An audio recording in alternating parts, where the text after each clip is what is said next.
The big question everybody wanted answered after Monza was Monza a one-off, or are we going to see McLaren being pushed much harder by Red Bull, possibly Ferrari and Mercedes going into the last races of the season? In theory, there should have been a litmus test today in Baku on the Friday. There kind of was, but I'm going to have to fudge the answer a little bit and say that because there was so much parity between the Pirelli compounds, the soft, the medium and the hard, and to some extent how many laps you did on those compounds was a function of how quickly you went as well. It's difficult on this Friday night after those two sessions to say precisely how quick everybody is. I know that's a frustrating answer, but we're really going to have to wait for qualifying. Let's have a look at the results as they are at the end of Friday, and you'll see what I mean by the tyres. Very good for his ego, very good for his confidence. Lewis Hamilton, quickest for Ferrari, but interestingly, did virtually the same lap time on the medium, slightly faster on the medium. Then he went out on the soft, did virtually the same lap time before then going a few tenths quicker, but it's very, very close. Charles Leclerc a little bit slower on the soft, and we've seen other drivers going very quickly on the medium as well. But nonetheless, that isn't to take it away from Lewis. He hit the wall in FP1, which was not a great way to begin the weekend. But I guess you could say got it out of the way, and FP2 did a really good job. Ran straight on a couple of times, took the escape road, but then why not? At least you're taking the escape road and not hitting anything. Charles Leclerc, by contrast, hit the wall lightly in FP2, which possibly slowed him a little bit. He was out at the end doing a full tank run and going very quickly, so not too much damage to the car. Both McLarens, got to say at this point, hit the wall in FP2 as well. Lando with the left rear, Oscar with the right rear. Lando's was fairly terminal, didn't come out again. Oscar did manage to get out again and did some very quick times on heavy fuel as well. So don't read too much into their overall speed, whether they be on the soft tyre or the medium. But look at these other results. We've got the two Mercedes going very well, virtually the same lap time between George Russell and Kimi Antonelli. That speaks a lot to how good Kimi is on slow speed corners, which is what I've been saying all year. He's really, really good on slow speed corners. And the fast corners here are basically flat out anyway. That's easy for me to say. There's a lot of kinks here, a lot of quick corners. There aren't corners like, for example, the Parabolica at Monza. So this circuit will be a real litmus test as well for Kimi Antonelli. Can he continue that pace relative to his teammate as the weekend gathers strength? But good to see Mercedes P3, P4. Very few upgrades to the cars for this race, Baku. Mercedes have got a new front wing flap, reduced chord, which would suggest that they thought they were perhaps generating too much drag at Monza, and they've gone to a smaller front wing. Unusual as you're going to a street circuit. And Red Bull reprofiled inboard rear wing assembly. Interesting. That's probably related to the new floor they had at Monza as well. But no changes at Ferrari, no changes at McLaren. And behind the two Mercedes, and going very quickly and looking very good again, as I've been saying all year, on the medium tyre, significantly, Oliver Burman in the Haas Ferrari. 41.7 for George Russell, 41.8 for Oliver Burman. Quicker than Max Verstappen, 41.9 in the Red Bull on the soft tyre. Max didn't run the hard or the medium throughout the two sessions, which suggests that Red Bull are maybe saving the medium as much as they can going into the weekend. Maybe wrong there, but we'll see what they do tomorrow on the medium tyre. I would imagine they're going to be very quick, because at this point we should fast forward to the end of FP2 when there was about 6 laps worth of fuel running. Oscar Piastri very quick on his first lap, finished doing 47.2s, low 47s. Max Verstappen 46.5, 46.7, and then on his last lap 46.1, and he was equal quickest with Charles Leclerc with that 46.1. Lewis Hamilton 46.2, very quick as well with heavy fuel. And judging by Max's tone of voice, you can gauge quite a lot from Max these days at the end of the session when he's just driving back into the pits, how he sounds. If he's got no front end, or he's got bouncing, or he can't feel the brakes or whatever, you can see it, you can hear it in the tone of his voice. He sounded very relaxed, just wanted to know what everybody else was doing, what tyres they were on. And I think we should take note of that one last lap he did with heavy fuel in the Red Bull. Probably the Red Bull really quick around Baku as well, but we haven't seen it yet. FP1, he went straight on at turn 15, and what would have been his quickest lap on a new set of soft tyres. FP2, he was faffing around with the brake balance quite a lot, ran 2 sets of softs, but then very, very quick, as I say, on the heavy fuel. So we'll see how that relates to what we're going to see tomorrow, how that parlays into what we're going to see tomorrow. After that, Liam Lawson looking very good in the Racing Bulls. Wasn't a very good afternoon for Isaac Hadjar. Had some issues, but he was very quick in the morning. And also worth recording at this point that the Racing Bulls, 3:49 for Liam Lawson, the quickest I saw in a straight line, just after the start-finish line, or at the start-finish line, on his quickest lap. Other top speeds of note, the Haas Ferraris look pretty quick, 3:44. Mercedes, not too bad either, 3:43, 3:42. Max Verstappen, 3:43. The Ferraris, 3:43. Although when Lewis did his quickest lap on the medium tyre, very slow, 3:37. So maybe he's just running a bit more wing and he's got some confidence. And at the moment, the way the track is, that is helping him. Maybe the track's going to pick up grip and running that sort of wing isn't going to work over the weekend. We'll have to wait and see. And the Williams not brilliantly quick, 3:40, and the McLaren's 3:38, 3:39. As ever, not that quick either in a straight line, but out of the box, again, they look very, very good. I thought it was quite interesting to see Lando Norris's confidence when he came onto the track. He's one of the first out there going quickly when the track was still very green. Not a great idea on a street circuit, sliding very, very closely to the wall. And then Oscar Piastri was very late out because of some sort of battery charging issue, like he lost the first 27 minutes. But that was more than made up for a red flag, which took about 25 minutes out of the session due to debris on the track and some damage to a curb while that was repaired. So by the time the session restarted FP1, Oscar was ready to go. So that kind of took away a little bit Lando's momentum. Anyway, he was quickest in FP1. Then he began FP2 again in very confident way, this sort of turning in a little bit later than you see a Max or a Charles turning in, working the rear of the car, as does Oscar. And he just overcooked it. I should be going this way, coming out of a right-hander, hit the left rear quite hard, and the car was crabbing all the way back into the pit lane, so it was pretty obvious that was going to be relatively terminal for the day. So you could argue Lando pushing a bit too hard at the wrong stage of the weekend. Obviously, it was a wake-up call for where he's going now into the weekend. But Oscar Piastri more than making up for the time he lost in FP1 and going very well until he hit the wall too. But McLaren are looking quick, no doubt about that. Esteban Ocon relatively quick in the other Haas Ferrari, had his moments too, but other than that, no real dramas, no real damage to any of the cars so far, touch wood. And so we go into the weekend with not too many questions correctly answered, but certainly one thing we can say, and that at the moment, the Pirelli tyres look very evenly matched across the range, so we could see a big spread going into the race, although that may change as the Baku street circuit begins to pick up grip. Anyway, that was Baku Friday. Big thanks to RAC Watches, to Jetcraft, to OEM Exclusive and to Track Ninja. We'll be back again tomorrow with our qualifying video. See you then. I said yesterday that Max was looking pretty good on a Friday. The tone of voice, the general way he was managing the car, the little details he was going into, as distinct from, I've got terrible bouncing, I don't know what the car's doing, the front end's all over the place.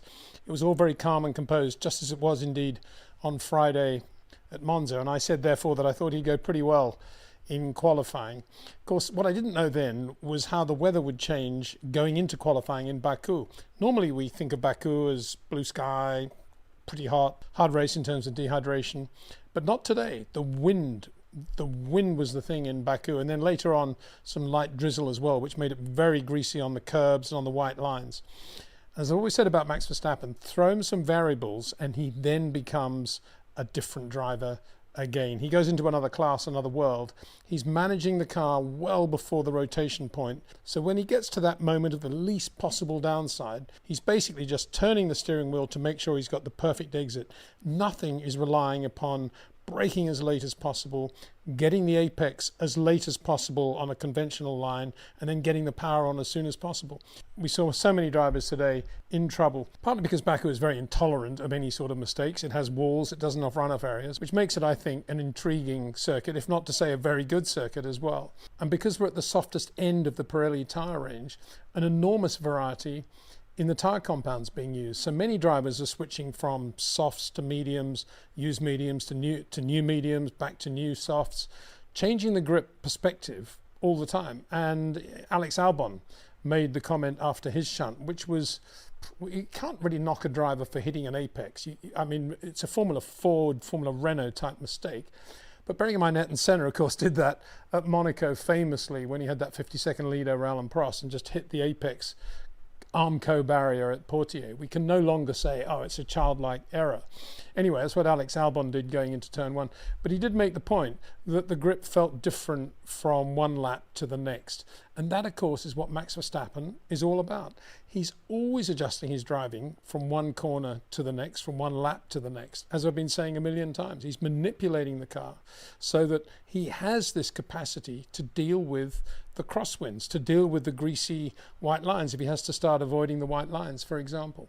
And when the other drivers say, oh, well, except for Max who really got it together, of course they're correct. What they're not talking about, of course, is the detail of why Max is doing that so well. Now, at this point, you may well say, justifiably, well, Peter, you've been going on about Carlos Sainz and Liam Lawson as two classic drivers who turn in very late, very wide and very late, make the corner longer, rely on the back end of the car in terms of getting the power on as soon as possible, as distinct from manipulating the front like Max Verstappen.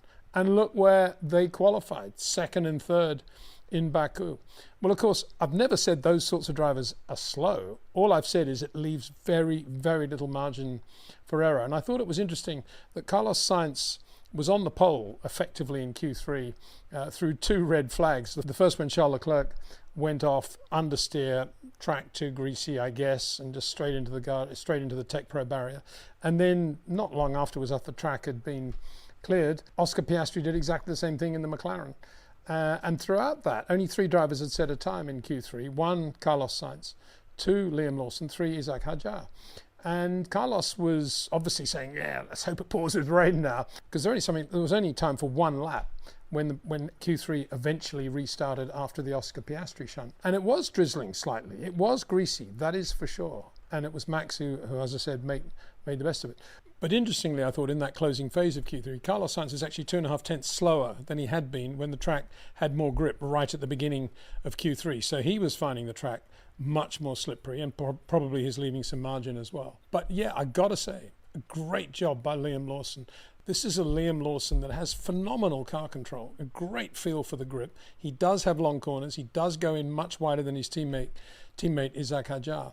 But he made no mistakes today. On a day when Nico Hülkenberg, Franco Colapinto, Oliver Behrman, Charles Leclerc, Oscar Piastri and Alex Albon all hit the wall in some form or another, some harder than others. Liam Lawson made no mistakes whatsoever and was right up there and stepped up in that last lap of Q3. Did a really good job. Went from having done a 42.5 in that first phase just before the Charles Leclerc red to doing a 41.7 on his last lap. I think one of the keys to that was that Racing Bulls very correctly kept him on soft tyres. Not so much that the soft was the right tyre, although Max was on a soft right at the end. He said he would have preferred to have been on a new set of mediums, actually, but he'd run out of them, so he ran the soft tyre. Probably the right choice, given that the track was a bit greasy and the soft was going to pick up temperature a little bit quicker than the medium. But in terms of Liam Lawson's feel, the same set of tyres. Carlos Sainz, by contrast, went from softs to mediums on that last run. And again, a change of feel for the car, a change of grip, probably enforced by running out of tyres, as Max Verstappen's choice was as well. But nonetheless, it was a change to which he had to become adjusted. Then the Charles Leclerc going off. Again, Windsor's been saying for a long time now that Charles Leclerc is right up there with Max Verstappen in terms of the way he drives, the way he shortens the corner, the way he manipulates the car going into the transition point. And yet he had a completely obtuse understeer moment at turn 15, just went straight on into the barrier when the track was greasy right at the beginning of Q3. And all I can say is, yeah, I've always said Charles is prone to some mistakes. I've often said that he's very good at making those mistakes on Fridays and sometimes Saturdays, and then really very few in the race. And I thought he was getting better. But this was shocking for me to see Charles making that mistake, because Lewis Hamilton had not got out of Q2. So in terms of Charles being the number one cool Ferrari driver, no pressure this weekend whatsoever. He was in Q3. The car was quick, there's no doubt about that. And yet he made that mistake.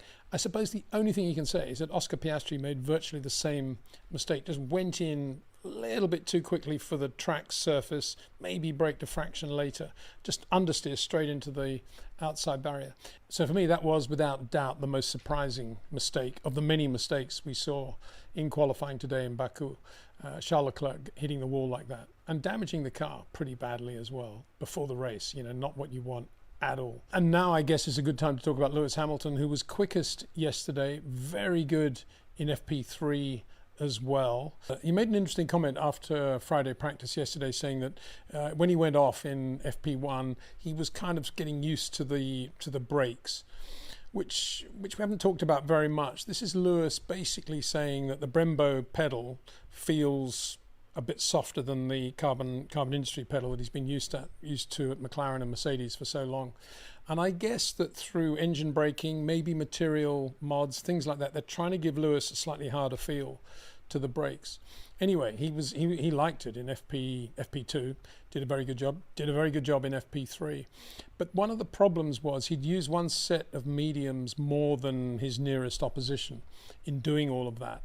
And he set his time on mediums yesterday, as we said, which meant that he had to run softs throughout qualifying. And that was a problem, I think, because in Q2, when he was under the cosh and he had to go out and put it in a lap, he only really had a chance to do it on one lap with the softs, whereas if he'd been on the mediums, he might have got another lap out of it. There was also traffic. There was actually traffic from Charles Leclerc as well. Nothing deliberate there, but at the back end of Q2, what do you expect? There's always going to be traffic. And Lewis just didn't get the lap in and didn't get out of Q2, which was obviously a huge disappointment. It's a cliche to say a huge disappointment for him. A disappointment for everybody, I think, really, who's been looking at Ferrari, at Lewis Hamilton, to see him come to life.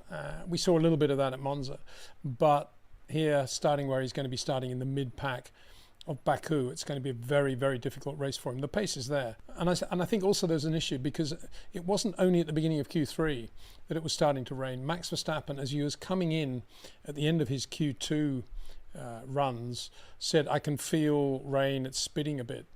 And maybe that was it. Maybe that was it for Lewis. It was very windy as well. A lot of crosswind, particularly coming out of the last corner, going into the first corner.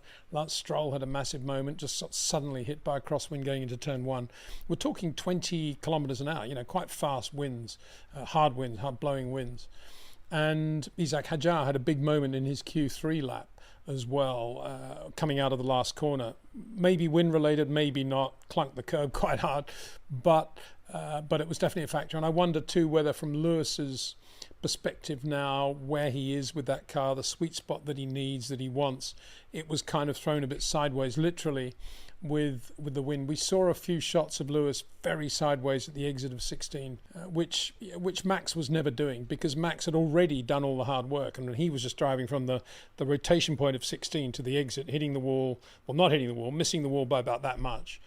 And then just accelerating down the straight. Whereas Lewis, you could see, was on the power, playing with the throttle, and the back end was getting away from him, and that he didn't look comfortable. He didn't look comfortable in the car. A bit like Oscar Piastri this weekend. We saw quite a lot of big moments from Oscar Piastri as well. And I think, I've said it many times, Oscar and Lando very similar now in the way they drive, long corners, turning in quite wide, which is okay because they've got great race cars. They can get away with that. But Lando a tad softer than Oscar Piastri. And I think that's what helped Lando today. Although not very good management at McLaren. They had him out right at the end of Q3 when it restarted with 3 minutes to go, near the front of the queue. And he did his lap before the checkered flag came out. If he'd been on mediums, he could have done 2 laps. And he was on soft, so he had to just back off then, and that was it. And it was a messy lap on softs. And I think from Lando's point of view, it was like, running the mediums as he did in Q2, then going to softs for Q3, the crosswind, greasy, a lot of variables to play with. It was a little bit like watching Nico Rosberg when he was racing alongside Lewis, these variables coming into play. Lando starts to look like a pretty normal sort of Liam Lawson type driver, as distinct from somebody who's got a bit of an edge. And it never showed through in that last lap on Q3. Talk about disappointing for Leclerc and Ferrari, very disappointing for McLaren. This is a result, really, of having 2 drivers who drive in a very similar way. And that's always a question I've asked and talked about. Saying, we have it on live streams, we have it on other stuff as well. Is it good to have a short corner driver and a long corner driver in the team, or is it better to have two of the same? And I always say it's better to have the two different drivers, because then you're getting the full end of the spectrum. McLaren are only getting the spectrum that is based around quite late turn in, early power application, driving on the rear of the car. And with those two drivers in the variables we saw in Baku, it was very disappointing. The result for them, for sure, they had a car capable of being on the front row, probably two cars capable of being on the front row, come to that. And there they are, Lando in P7 and Oscar down I don't know where. So big shunt for Oscar too. You know, that was clunked straight into the barrier, front of the car stoved in. I think the survival cells in both Leclerc and Piastri are probably okay. It wasn't that massively high speed. They'd locked up, both of them, before going in, taken off a bit of speed, but it was not good. Franco Colapinto shunt. I mean, just like Brazil last year, I mean, he's much wider on turn-in than Carlos Sainz or Liam Lawson. He seems to be getting wider on turn-in. And it was going through one of those early 90-degree right-handers, and he just sort of flicked the steering wheel like this. The back end came out. What a surprise. And straight into the barrier. I mean, just completely, and kept his hands on the wheel as well. Had a lot of time to see the shunt about to happen, kept his hands on the wheel. Very, very disconcerting to see a driver doing that. I mean, that was not clever at all. Yeah, Alex Albon thing as well, very embarrassing. But as I say, at least he can point to Ayrton Senna. I don't remember Ayrton doing the sort of thing that Colapinto did, which was just, lose the back end in the way he did with a very, very late and over-aggressive turn-in, which he was doing last year, and he doesn't seem to have improved at all. So when are they going to put Jack Doohan back in that car? I mean, it's just a question. It's just standing there over the pit lane for me, that question. I can't believe that they're continuing in this direction. They should give Jack another opportunity, and not just one drive or two, because there's too much pressure on him if you do that. They should let him know what he's going to be doing, get him to prepare for it, and let him do some races again. Oh, sorry, I forgot. Colapinto brings quite a lot of money to the team. So, yeah, that won't happen, will it? Anyway, moving forward from that, Kimi Antonelli, very good job in the second Mercedes, can we say that? Actually, to out-qualify his teammate, George Russell, who isn't that well. It's a bit temperature, a bit fluey, but did a good job. But I think, again, one of the hallmarks of Antonelli's qualifying is medium tyres throughout. Keep the consistency. He was on the bubble for quite a long time with deleted track times, lap times and various other things in Q1, and he got through under pressure right at the closing minutes of Q1, and then did a very good job thereafter on the medium tyre. So he got used to the consistency of the medium, and at least that was taken off the table in terms of things for which he had to adjust. And as I've always said, he's very, very good on slow corners. And I don't just mean he's good on slow corners per se. I mean, he turns in early, he's got a lovely rotation, and he does create a sweet spot around which he can play with the variables. And that's exactly what we saw today with Kimi Antonelli. And the fast corners here aren't going to hurt him too much, because as I said yesterday, they're just basically flat out kinks, most of them, in terms of anything that's under the heading of fast. All the others are relatively slow corners. High speed braking, yes, give you that. But Kimi Antonelli, not bad in that area either. It's just the high speed sort of Lesmos or Cops or Beckett's that are the issue for Antonelli. But a circuit like Baku, very, very good. George too ran the medium pretty much throughout, but ran softs right at the end of Q3, which probably accounted for the difference. For all that, the closing minutes of Q3 were just stunning, Max particularly. In that final closing stage, Max was over half a second quicker than anybody else on track at that point. In that final blast up to the checkered flag, when they had one lap to do it under pressure, nearly 0.6 quicker than anybody else. Okay, by then Charles Leclerc, Oscar Piastri and a few others were in the wall, so I suppose it's not really a fair comparison, but nonetheless under pressure. And Carlos Sainz was on the pole at that point, and you could see the look in his eyes. He actually thought he was going to keep the pole, and why not? It was actually Max that went out and did that by a huge margin. Just unbelievable to watch. When you're on board with Max on that lap, everything looks under control, everything looks quiet. But what we're not seeing, of course, is the footwork and the way he's using the brake pedal pressure against steering load and sometimes against throttle as well. Just superb to watch that lap for Max Verstappen. And as a final point to all of this, think about the irony. Ferrari sack Carlos Sainz last year, even though he's winning races for them and he's getting pole positions for them and he's doing a very, very good job. And I use the word sack because what else can you use to describe the moment when you say to Carlos Sainz, Carlos, despite what you've been doing, sorry, you've lost the drive, we're replacing you with Lewis Hamilton. That's being sacked. So he was sacked by Ferrari. And now today, he basically qualified second because Charles Leclerc and the other Ferrari went into the wall. And look at the driver, Carlos Sainz, was replaced by Lewis Hamilton, didn't get out of Q2. And there's Carlos Sainz, who will now start on the front row of the grid for Baku. Ferrari, take note. Anyway, I'm sure they know that. They don't need me to say that. But for Carlos Sainz, what a moment to savour. And for everybody at Williams too. Very, very good. Alex Albon will be feeling sick as a dog because it's a good circuit for him. He should at least be as quick as Carlos Sainz around there. I'm not saying that derogatively, but he is a quick driver. And he'll be thinking, wow, what a mistake I made. You know, I could have been right up there as well. And Liam Lawson, congratulations to him on what a job he did. A classic Liam Lawson, oversteery, reflexy, over the curbsy, little bit in the airy. Just a brilliant lap by Liam Lawson. Several brilliant laps by Liam Lawson. And he got away with it. He got away with it. I mean, the sort of laps that would eventually lead to you would imagine, some sort of mistake from Liam. But he didn't, no mistakes. And I think that also speaks a little bit to how good a car that Racing Bulls is. Both drivers said it was a really quick car, by which I think they mean not only in a straight line, when it was quick in a straight line, but also very manageable, very drivable, and they get a lot of feel of the surface of the road through the steering on that car. And Liam Lawson made the most of it in very difficult conditions that he relished. Just superb, very, very good. So it was so you're probably gathering from all this that I thought it was a great qualifying session. Really enjoyed it, and I enjoyed watching Max keeping everything calm. I mean, Q1, everything was frenetic in qualifying, and the weather was changing, the wind was here. And Max comes in at the end of Q1 and he says, oh, I need a bit more padding around my ears in the helmet, and spends quite a lot of time talking about that, when they're going to do that tonight and things like that. Just tiny details. Takes his helmet off when he's still sitting in the car, adjusts his balaclava. I don't see that very often in the garage. And then just totally on top of everything in the way he was driving, and obviously pressure at the end of Q3. But you didn't see it, you didn't sense it, and the tone of voice and the way he went out, everything under control. So great management from the Red Bull pit wall as well. Very, very good.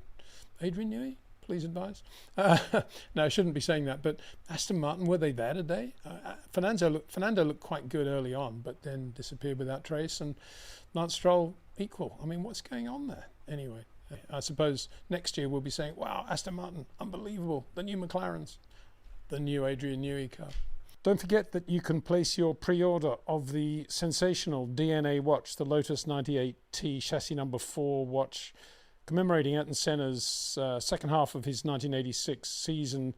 DNA from the actual car he raced in that watch. It comes in the form of the alley from the plenum tubes at the top of the engine, made by Team Lotus, that went into the plenum chamber. And that alley's been reworked into the face of the REC 98T chassis number 4 watch that you can pre-order. Details in the description below this video. So there we are. What a day for Max Verstappen.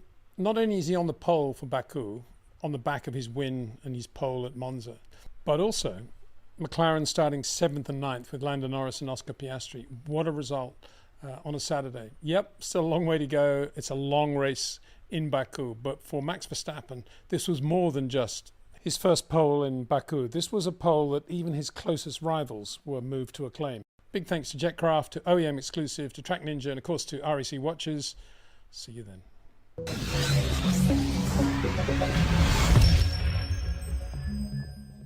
If you wanted a blatant contrast between Lando Norris, who's very much in the running for the FIA Drivers' World Championship this year, alongside his McLaren teammate Oscar Piastri, and Max Verstappen, the 4-times world champion, who's now lying a comfortable third in the Drivers' Championship, still a long way away from the two McLaren drivers, but on the back of 2 wins in a row, must be considered a contender by anybody who follows the sport. If you wanted a contrast between those two drivers, you look no further than the Azerbaijan Grand Prix in Baku today, because Max led from the front, as he was always going to lead from the front, from the pole. Things can go wrong to any racing driver, to any race team, and of course that was always in the background of Max's drive today, but nothing went wrong. He made a perfect start, he was perfect at the restarts, he managed the tyres perfectly, and he won the race with ease ahead of George Russell in the factory Mercedes. But Lando Norris, and this is where the contrast lies, despite being one of the few drivers to go into the race with the benefit of a new set of medium tyres, he had a new set of hards as well, but that was nothing unusual. But to have a new set of mediums was a big advantage against drivers like, say, George Russell, Kimi Antonelli, Carlos Sainz, Liam Lawson, Yuki Tsunoda, Charles Leclerc, and of course Max Verstappen. But despite that, he got beaten by Max to the tune of over 30 seconds. Yes, Lando beat both Ferraris, but he was slow at the restart. A safety car brought out by, would you believe, Oscar Piastri, who went off on the first lap in virtually the same way that he went off in qualifying. Bunched the field together, obviously, and Lando got passed by Charles Leclerc at the restart. Yes, as I say, he got past the Ferraris, but that's where it ended for Lando Norris. Now, we'll never know, and of course everything is hypothetical, but can you imagine Max Verstappen in that situation, sitting there afterwards for the rest of the race and watching it just disappear like that in a very, very good race car with the benefit of a new set of medium tyres? And that's what happened with Lando Norris. Where was the fire? Where was the aggression? And I think that's the difference. I cannot imagine Max in that car, in that McLaren today, with the benefit of those tyres, with the benefit of the downforce that that car has, not doing anything with it, which is basically what Lando did. Now, here I am sort of kind of criticizing Lando. I'm criticizing Lando in a very general way. Of course, he did a much better job than his teammate this weekend, Oscar Piastri. Two virtually identical accidents, one on Saturday, one on Sunday, just understeering off into a barrier. But it didn't end there, because his race began right behind Lando on the grid. He was P9 by jumping the start. I mean, in these days where you do nothing but watch the lights, it was an extraordinary mistake. And I guess because of that, flustered at the back of the field now, Oscar just went for it. Medium tyres, new set of medium tyres off the line, like Lando Norris, presumably going to give him some sort of grip advantage. He went around the outside of Esteban Ocon, or tried to go around the outside of Esteban Ocon. He's on the marbles, locked up, straight into the barrier on the outside. An absolutely ridiculous error, particularly after doing virtually the same thing the day before. But that is the difference. I can think of any drivers, past and present, who in Lando Norris's car today, with the tyres that he had, would not have finished whatever it was. Where was he? Down in 7th place, 34 seconds behind the winner, Max Verstappen. Anyway, let's get back to Max, because we shouldn't detract from his performance today. But it's quite difficult to frame it, quite difficult to put it into context, because, for example, both Ferraris messed up qualifying. Lewis Hamilton didn't make it out of Q2. Charles Leclerc crashed in Q3 before he did a time, and so they were never going to be contenders. Max, meanwhile, got the pole, as we said yesterday, as we saw yesterday. And then there was Mercedes, who did a pretty good job overall, and George Russell finished a very good second, still off colour, not feeling great, but starting with the right tyre strategy, i.e. starting on a new set of hards and then going to a used set of mediums at exactly the right moment. Whereas his teammate, Kimi Antonelli, very quick early on medium tyres, going to hard. Not the faster of the two strategies, because the hard tyre had a long opening stint and it was not a slow tyre at all. So any driver that went for that medium to hard option, as distinct from the winning option of hard to medium, was never really going to get the best from the car. The first driver to do so in the results was Carlos Sainz, who started on the front row for Williams, who was on the pole until the dying moments of Q3, and they started him on a used set of mediums, and he did a pretty good job off the line. He was there tucking in behind Max on the first lap, and then at the restart he did a good job. And he finished a good third, beaten by George Russell, as a Williams-Mercedes would be beaten by a properly driven and managed factory Mercedes, and should be. But Carlos Sainz drove beautifully, and I suppose in many ways that was the story of the race, because there he was on the podium, dare I say it, the Ferrari driver that was fired at the end of last year, replaced by Lewis Hamilton. There he was, ahead of both Ferrari drivers, having done a brilliant job. I've said many times that I thought, in terms of his long-term future, Sauber, in brackets Audi, would have been the right team for Carlos to go to, a team with which he could grow organically. But obviously, Williams, as a Mercedes customer, and well run by James Vowles, obviously, was not a bad option. It was never going to be bad. And on this occasion, he definitely upstaged his teammate Alex Albon, who was messy and hit things and hit other cars. So great result for Carlos Sainz. Kept it clean and reminded the world, particularly the Ferrari-orientated Formula One world, of how good he is, and what a mistake they made, really, to have replaced him last year, because it was a great combination. Charles Leclerc, Carlos Sainz, great combination. As for Ferrari, it was Lewis Hamilton that finished ahead of Charles Leclerc. That's because Hamilton had, as I say, the better of the two tyre strategies. Started on the hard, went to the medium, got a nice long stint, did a very good job of tyre management, whereas Leclerc had to stop earlier. He was on the medium tyre, and then it was too difficult for him in traffic after that. So Lewis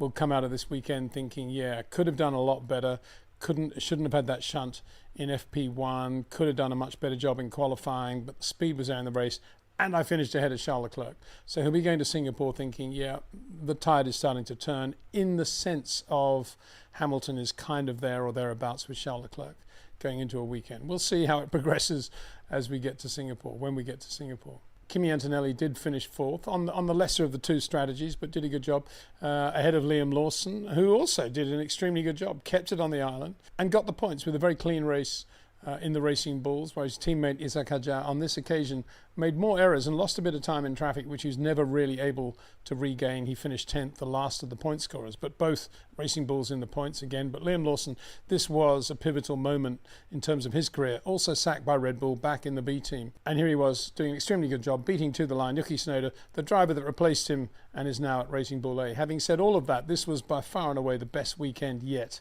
for Yuki Tsunoda. Given the way he went into qualifying and the way he did qualify, he was always going to be able to score points. He was on a very good tyre strategy again, the hard-medium strategy, exactly the same as his teammates, Max Verstappen. Whether or not he did as good a job as, say, Sergio Perez would have done around Baku, of course, is a very debatable question. A great circuit for Perez, given how good he is with the back end of the car out of a corner with traction and acceleration runs. But Yuki Tsunoda, for the first time, looking like a proper racing driver in the other Red Bull, capable of backing up Max. And I think the other point that needs to be made is that Tsunoda's performance, perhaps even more than Max Verstappen's, shows how much of a step forward Red Bull have taken with that car now, with the new floor and with the updates they had in Baku, about which we spoke on Friday. And I think went a long way towards answering the question, was Monza just a one-off, or have Red Bull really found something new? And I think the answer is yes, that car really is competitive now. And Tsunoda will gain more confidence now. He won't be that far off the pace. He won't be that far off the Max Verstappen pace. He'll be within a second, within half a second most of the time. Well, and that's something that will figure in the minds of McLaren, or should do. And of course, bear in mind, he beat Lando Norris around the Azerbaijan Grand Prix this weekend. Yuki Tsunoda finished ahead of Lando Norris. And I keep making that point because Lando Norris actually had no reason not to finish much better, to have a better race. There were no mechanical glitches.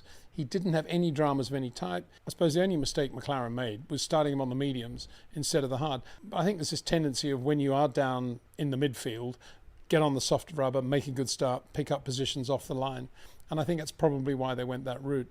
But if you've got a car that good and a driver as polished as Lando Norris, let's use that as an adjective, then the race-winning tyre strategy is certainly something you would look at. You look at starting him on the hard and trying to extend that first stint and pick up track position that way. And I was surprised that McLaren didn't do that. So overall, not a good weekend for McLaren on the pit wall, and certainly in the cockpit of the Oscar Piastri car, and to some extent in the cockpit of the Lando Norris car as well. He kept his nose clean, but he didn't benefit in any way from a weekend when his teammate was not scoring. There was Lando Norris not winning a Grand Prix or finishing at least second. He didn't get any advantage at all this weekend, both of them. And I guess Lando went into conservation mode, because when he realized how difficult it was even to beat Lewis Hamilton on that alternative tyre strategy, on the hard-medium strategy, and to get away from the Ferraris, and then he had very little chance then of beating Yuki Tsunoda. When he realized that, he just thought, right, well, we'll just drive for points. What points? P7. So in many ways, this was a sort of Monaco Grand Prix. Once all the damage was done in qualifying, or the brilliance was done in qualifying, then the race was always going to be, okay, press the button and then we'll just run it out. And that's kind of what happened in Baku today. The big surprise, Oscar Piastri making yet another mistake.